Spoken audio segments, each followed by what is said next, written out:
Forcément fait un truc avant, mais je vois pas lequel c'était.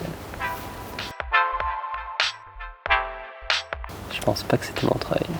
Non, c'est pas mon travail. À qui l'honneur? Comme tu veux. À moi? Je m'appelle Cassandre Lambert, je suis autrice chez Didier Jeunesse depuis 4 ans et demi. Donc j'ai publié 6 romans, plutôt de l'imaginaire, j'ai de la fantaisie, j'ai de la dystopie et j'ai un contemporain. Et voilà, donc à toi. Donc moi je suis Ariel Holz, j'écris depuis 8 ans dans différentes maisons d'édition, l'École des loisirs, Slalom, Nemos chez qui j'ai commencé, Gulfstream. J'ai publié presque une vingtaine de romans maintenant et aussi dans les styles de l'imaginaire, alors aussi bien de la fantaisie que du post-apocalyptique, que du steampunk, des choses un peu plus fantastiques. Voilà, c'est à peu près tout ce que j'ai. C'est déjà bien.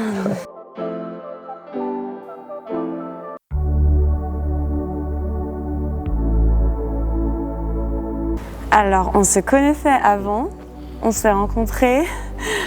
On s'est rencontrés dans différents salons et surtout aux Imaginales à Épinal, qui est un salon plutôt connu dans le milieu de la SFFF, donc de la fantasy et science-fiction française.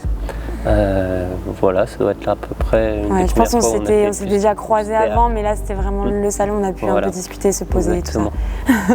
tout ça. Alors moi, la question de l'inspiration, je ne sais pas quoi répondre à chaque fois. Je réponds souvent que l'inspiration, elle vient de partout.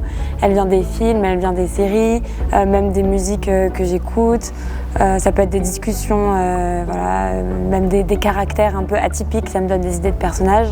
Donc pour moi, l'inspiration, c'est de la curiosité en fait. Et à partir du moment où on est curieux, observateur, tout peut inspirer en fait, même les petits détails qui paraissent insignifiants. Oui, je suis d'accord avec Cassandre, puisque pour moi, métier d'écrivain, auteur, autrice, on est toujours une personne qui va offrir un regard particulier sur le monde, et donc l'inspiration va être venir du monde sous toutes ses formes, particulièrement de tout ce qui est médias culturels qu'on va consommer.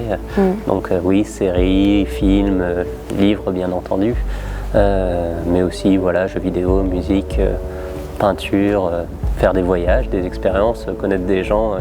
On peut réutiliser des dialogues qu'on peut entendre ou avoir eu dans la réalité, dans nos livres. Et donc ça vient de partout, il n'y a pas vraiment une source d'inspiration dans laquelle on puise. Il y en a qui combinent et qui touchent à tout. Ça peut même venir des rêves aussi qu'on fait. Ça peut être beaucoup de choses. Et se limiter à un seul genre, pour moi, c'est manquer d'imagination justement. Et l'inspiration se cache un peu partout. On va voir qui est le plus rapide. Vas-y, commence. Ça va effectivement dépendre de la taille du livre. Alors quand on écrit des romans pour les plus jeunes, comme j'ai déjà fait par exemple des 8-12 ans, ou des romans plus courts, ça va me prendre peut-être 1 mois, 2 mois à écrire, tandis que quelque chose de plus long qui va faire 400, 500 pages, on est plus de l'ordre de 5-6 mois pour le premier jet, ce qu'on appelle le premier jet, le manuscrit initial avant toutes les corrections éditoriales. Et si on rajoute tout ce qui est édito, je dirais que ça prend à peu près 1 an d'écrire un livre avant qu'il y ait de la du premier mot qu'on pose sur la page jusqu'à le lecteur ou la lectrice qui peut l'ouvrir et le lire. Je dirais qu'il y a à peu près 1 an. Voilà. Ouais, moi je dirais à peu près pareil. Premier jet, 6 mois on va dire. Et après tu peux bien rajouter 3-4 mois de correction éditoriale. Enfin, toutes les relectures, les corrections orthotypaux, les bons à tirer, tout ça. Donc c'est quand même assez long.